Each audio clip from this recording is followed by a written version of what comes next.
నమస్తే అందరికీ. మంచిగున్నారా? నేను మంచిగున్నా.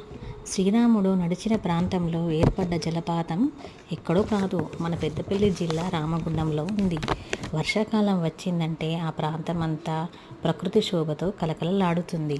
చుట్టూ పచ్చని కొండ, మధ్యలో పెద్ద రాతిపై నుంచి పాలధారలా జాలువారే జలపాతం. సాక్షాత్తు శ్రీరాముడు నడియాడిన ప్రాంతంగా చెప్పుకునే ఆ జలధారే రాముని గుండం.